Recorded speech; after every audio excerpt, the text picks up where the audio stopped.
This week in comic books, you get a look at the Dismal Swamp in Virginia. Would you like a real life look at it? I live right outside that swamp, and it was really cool to see that in the comic book. Also, Joker War finally ends, but did the ending make sense? Or did it just end like every other comic book does? Over on the Marvel side of the house, we get that X of Swords going on. Some really cool stuff there, and some just typical, I don't know how to write, so everybody's going to sit around and eat. Some eating was going on. It was weird. And also in the independent side of the house, I ended up picking up Snake Eyes, Dead Game, and Liefeld. Help me help you. Like, did I miss something? Was there, in between issues 1 and 2, was there like a 1.5? Because there's like a gap going on there. So let's talk about all this right after that beautiful intro. Bump it.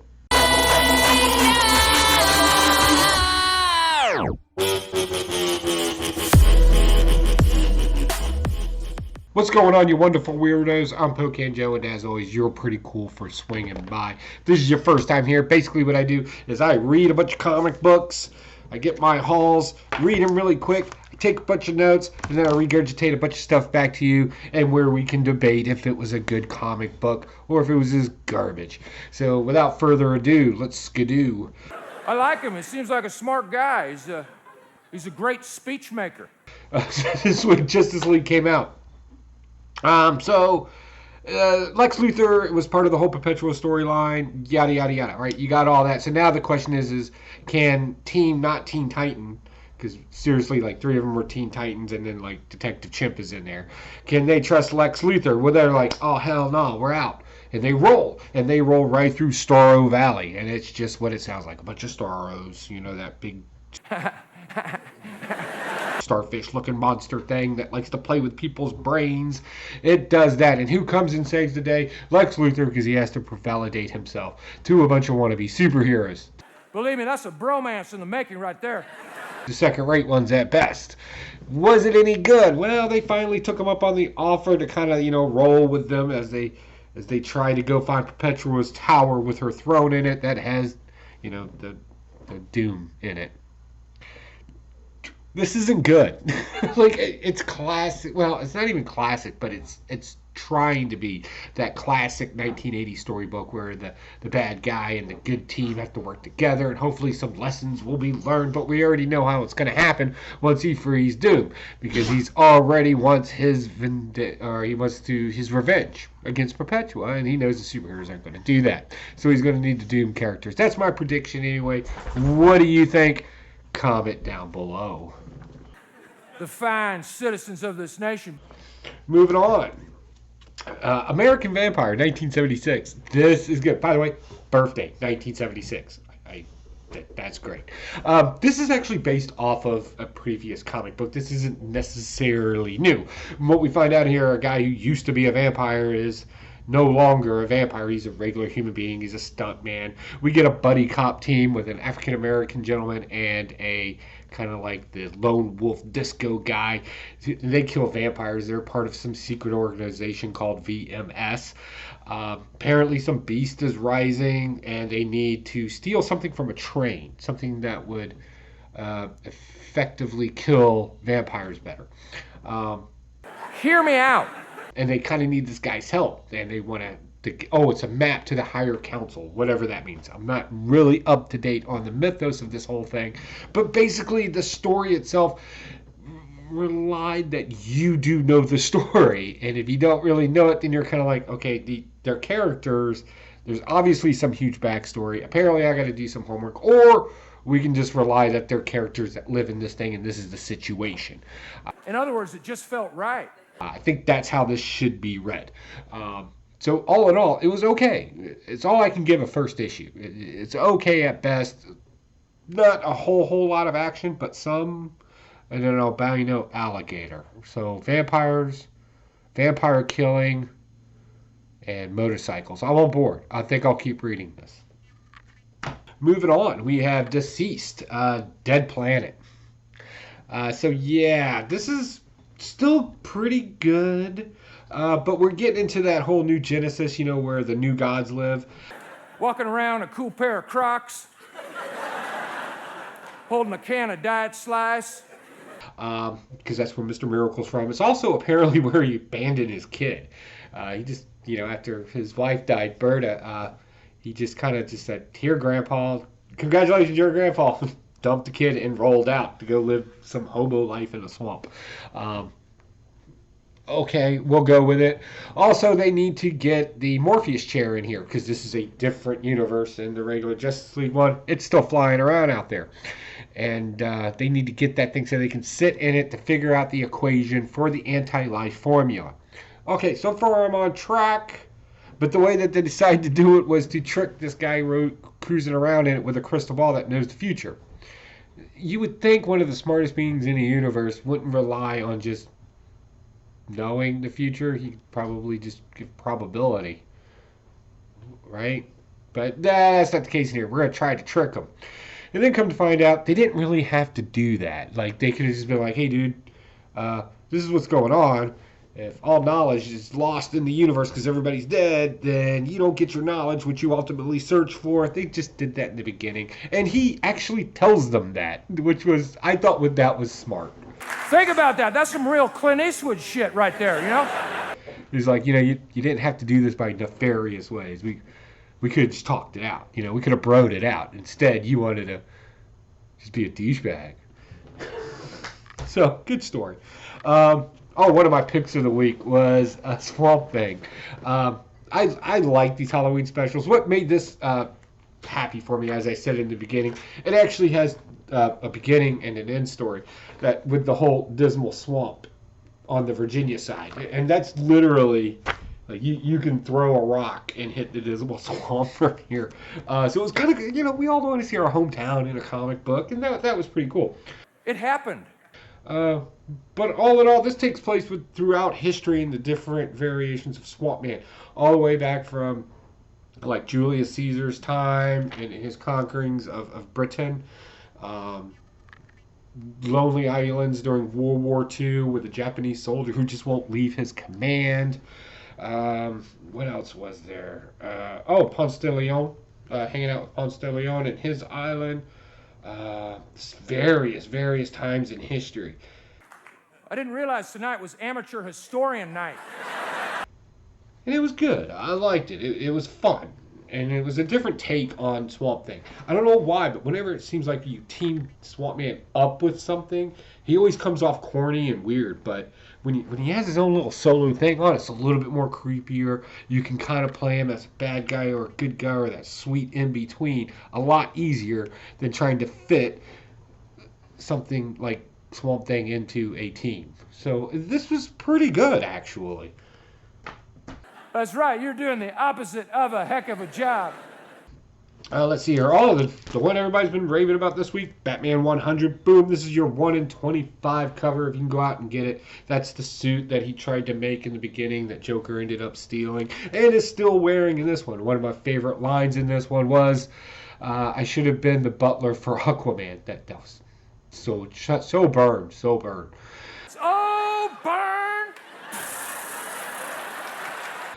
What else was there? Let's see here. He also made little smiley face batarangs. Something we're going to have to talk about when we do another episode of My Lair. We might have to make some bangerangs and talk about how they're not actually big. Anyway, so some more things that went on here. We got a little bit more deeper dive into Clown Hunter, where Batman shows up to him. He's like, "Hey, man, I can't have you, like, running around killing people regardless of the people of your little borough here, if they support you or not. Like, that's just not cool." So here's the name of a good psychiatrist. He basically pulled social worker status on him. He's like, "Here's the name of a good psychiatrist. Go check it out." You do not want to be that guy, trust me. Yeah. And if I see you do it again, I'm going to make sure you go to jail or blah, blah, blah, blah, blah, blah. Kid ain't hearing it. Kid's got a little bit of an attitude. I think my good friend Spectacular Spider Grandpa is right. I think we will get a new Robin because God knows we need to expand the Bat family even more. Like, I just learned about this Spoiler and Orphan team. And I'm like, I still don't care about them. But this Clown Hunter kid, I like him. And I want to see some more of that. Let's see here. Okay, we're going to move on to Wolverine number 6. This plays right into the whole X of Swords deal. So we find out the sword that Wolverine has to go after is also on the villain side of the house. We find out that a character by the name of Shalim. I'm going to go with Shalim. Sounds very familiar. We find out that he's an ancient character on that side. He has to go get the same sword, the Merisama. Every time it talks, it's like Shakespeare having sex with a bottle of Cavassier, you know? Merisama. I should really preview this stuff. Anyway, the blade that they're looking for is made from an ancient, and this is actually a real guy in Japan, by the way. In 14th through 16th century, this gentleman made swords and also had a school where you can make swords too in Japan, where he made them for like shogun warriors and things along those lines. So they got to go get this up, but unfortunately they have to go to hell to do it. So they go to hell to do it. And apparently the hand, apparently they're in hell too. Because the blacksmith works for them. A lot of blacksmith analogy going on here, which I really liked that. That was pretty cool. And then you just get epic scenes in here of like claws coming out of fire and stuff like this. So you get a little bit in the past where Wolverine was kind of like doing the whole Japanese thing, Shogun Warrior thing. Moving on, we jump right into X-Force number 13, which is basically part 2 of this one. It was like the Kama Sutra combined with the power of the Hulk at a Dave Matthews concert. So you definitely want to go 1, 2 on this one. And it just picks the story right back up, which was awesome. So you didn't have to wait an entire week for it. We see our blacksmith of the katanas, and then we find out that there's actually 2 of them. So bad guy, good guy, Wolverine, and his opposite, they have to, first they're jailed together, then they have to work together to get the sword. They find out that there's actually 2 of the swords, 1 for each. And I was thinking about that. I was like, God, I hope that's not the situation for all of them, because that would just be horrible. But they end up working together, and the bad guy, of course, gets both swords. And then he's like, I'm willing to work a deal with you. By the way, I like the bad guy in here, the Shalim guy. He's that sadistic, egotistical, but smooth operator type. And it just makes him very interesting. So I really enjoyed that. You would not know what I mean. We don't know what the deal is yet, but we do know it had a heavy cost to it. So our second champion on the good guy side is Wolverine. He finally takes a seat next to Magic as they're about to sit around their circle. And then we roll right into some more Sword of X with Marauders number 13. By the way, don't let this cover fool you. Nothing to do with Hellstorm in this whatsoever. I don't even know why it's the cover. I'm like, I don't give a shit. But we do get some memories of when Storm and T'Challa, Black Panther, were together. Like they were a thing, right? And she needs to go there and get his sword because that's one of the swords for Sword of X. I think it's called an African Couture. I don't know. I may try to make one anyway. Anyway. And apparently this sword's also name is Skybreaker. Anyway. And apparently it's a very sacred artifact to the Wakandans. Well, T'Challa's not there in Wakanda when Storm comes to ask for it. And everybody's like, well, we really got to wait till T'Challa comes back. You need to, hold your horses. Because this is he's the king, right? He makes that decision. Well, Storm ain't hearing it because she knows who she is. And decides to steal it from her ex. A lot of sitting around and eating in this one, and a lot of hyperbole of I don't have time to wait for you, but I'm trying to be polite type speech. And I just found that stuff utterly annoying. It was too long-winded. And again, what is it with these younger writers making sure that first off, everything's based off of something else. There's no original story to them, and it's always they kind of retcon something in it. But seriously, look at this. This is 2 full pages of them sitting around eating. You know what? I could give a shit, And then we go into a 3rd page of it, and then a goodbye. And I guess I did forget, bringing the food in. So that's 4 pages of just dialogue of, hey, you really need to wait. The people may have an uprising over it. I don't have time to wait for it, even though she has 10 days. I don't have time to wait for him to get here in the next day or two. I got to roll out to breaking into the place, meeting face to face with T'Challa. And T'Challa does basically what every ex-husband does. All right, fine. Just take it. Go do what you got to do. And then as soon as she leaves, he closed down that gate to Krakoa. In other words, he changes the locks on the door from his ex. It says if they want to come back here, they have to do it on official terms. Duh! The whole friendly thing is done. So that was really cool. Moving on. Speaking of 1 in 25s, I was able to pick up Amazing Spider-Man: The Return of the Goblin. First off, that's just perfect timing for Halloween. And for my wife, I picked up that's right, she loves her Scotty Young variants. All right, so we have this particular issue where they're trying to come, Spider-Man and Green Goblin have to work together.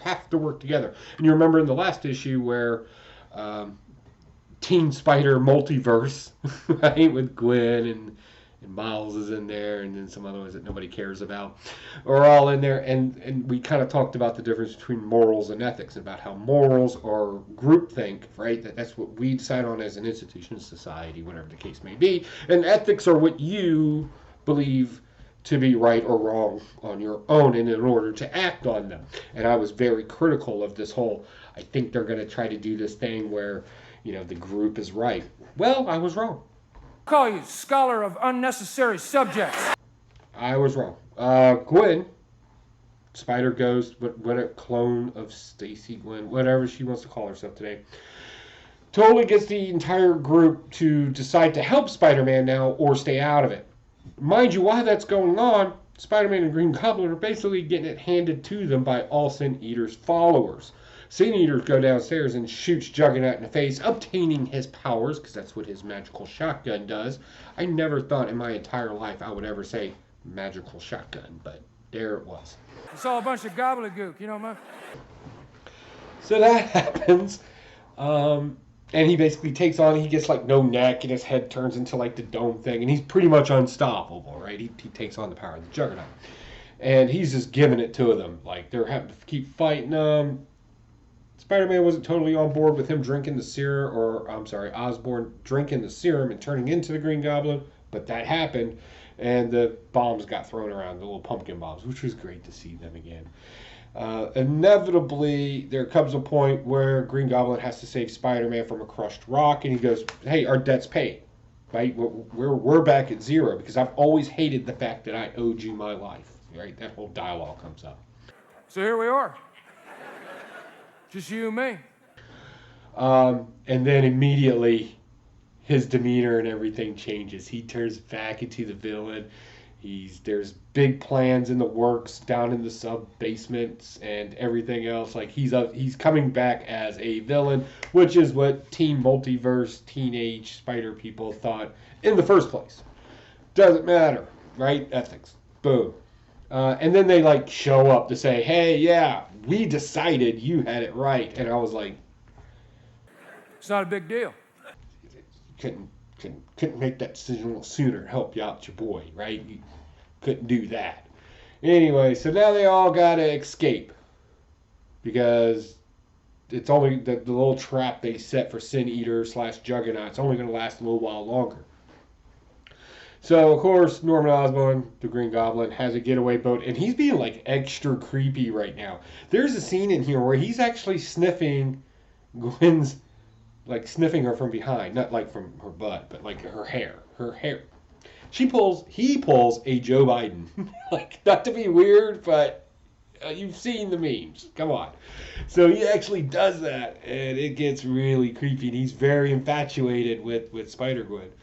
So it was it just came off dirty. It came off really dirty, like something we shouldn't be watching. I was crying and barfing all at the same time. It was so bad. So yeah, more to come there. We also get some insight on Kindred. Well, we don't get insight. We just see him monologue again near a gravestone. What gravestone that is, we don't know. There was I think there was a hint in the graveyard. If you look at the scene where you're looking at his back and there's a little gravestone down here at the bottom. It says Ramos on it. I looked that up, and of course, it's a last name. A lot of Earth 616 stuff came up, I'm sure. So I'm not really sure where they plan on taking it, or even if it is anything at all. They could have just been given a shout out to the artist, whatever the case may be.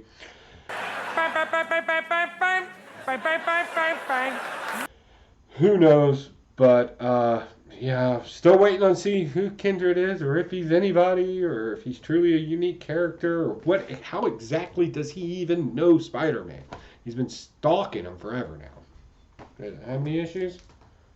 49 issues. That's happened. All right. Moving on. Thor, number 8. This is an in-between issue. So you'll remember Mjolnir fell to Earth. Apparently anybody can pick up Mjolnir now. Go figure that one out. You know, anybody. Our local mechanic, he picks it up, and of course he gets the tattoos and all buff and everything. Calls Tony Stark, shows up, and of course he's like, give me the hammer, like you can't be doing this. Thor shows up and reminds Tony Stark that first off, you don't bark orders, and this is none of your business, and you need to mind your own, Slick.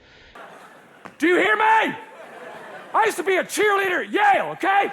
And of course Tony Stark takes Mjolnir and slaps him across the face, and he kind of flexes it off, and he's like, we done? He goes, hey man, I had to do something, I had to try something. And then rolled out. He straight bitched up and rolled out. And I'm like, really? That's... Woo! It was bad.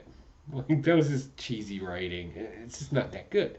And then we let the Andy Mechanic guy kind of take Mjolnir for a whirl. Kind of shows him how to swing around with the hammer and everything and fly around. And that was pretty cool. But other than that, nothing significant in the last 2 issues other than anybody can pick up Mjolnir now. That's a piece of dialogue. That's not 2 comic books worth. So even though I did get the 1 in 25, that one doesn't cost you 800 bajillion billion jillion monopoly money dollars, you know. With a big monster on it, a lot of things happening, nothing happened in it. It would have done better if you put the Andy Mechanic guy on. All right, last but not least, I feel like I've missed something. I went back to issue 1. This is Snake Eye, Dead Games. I read through that, and I'm like, oh, this is a good story. Yeah, let's do this. And then, like, all of a sudden, like, this guy's daughter is somehow or another in there. So apparently she exists in somewhere in the G.I. Joe lore. Good luck figuring out which one. So I'm kind of lost. And, you know, this is a Liefeld thing. So, you know, it's more like the popcorn of ideas versus the silky chocolate and caramel of ideas, right? It's kind of all over the place. Because I can keep going with the analogies. And this was all over the place. It was hard to find out who's what dialogue at the beginning, because it was like, okay, is that... Nope, that's Scarlet. Okay, so that's Scarlet. And then it was like, why is he the sister? Is she, or there was... In the dialogue, you couldn't tell if this person was the sister of Snake Eyes or the daughter of this being that is there. This mummy dude is what we'll call him. The name doesn't really matter. It makes no sense! Oh, I hate it when they do that. And you know, clear presence. You have comic book, you have verbiage, and you have pictures. You don't have to leave a whole lot up to the reader's imagination at that point, right? Like, you could just, ta-da! But apparently, you just got to kind of either know some hidden knowledge in this thing or be able to piece it together. It's kind of all over the place. No, it's great, because you can just half-ass shit and it doesn't matter. All right, guys, that's my haul. Hey, if you didn't check out my last video in the layer, what we're doing is we're going to make the world's most unique expensive pop. We're doing that. We're using a process known as Nordic Gold, and we're going to make a pop out of it. We're going to take a $6 pop, and we're going to make it what should be the most expensive pop, and then we're going to talk about market disruption in it, and that's ultimately the villainy behind this layer project is oh my God, this guy's so going to jail. Disruption of market. Okay, and don't forget about Blaster Stash at 10 p.m. Eastern Standard Time, right here on YouTube. Myself, Spectacular Spider Grandpa, Huey's Comics, bunch of middle-aged guys. We got a live chat where you can join in. What you read, most importantly, what did you think of it? You can jump in and we can talk about these books or some other ones. You're a writer? What do you write? Like comic books or something? definitely Friday night, 10 p.m. Eastern Standard Time, right here on the YouTubes. Definitely check it out. All right, guys, without further ado, I'm out of here. You have a good day. Bye. You're welcome, America.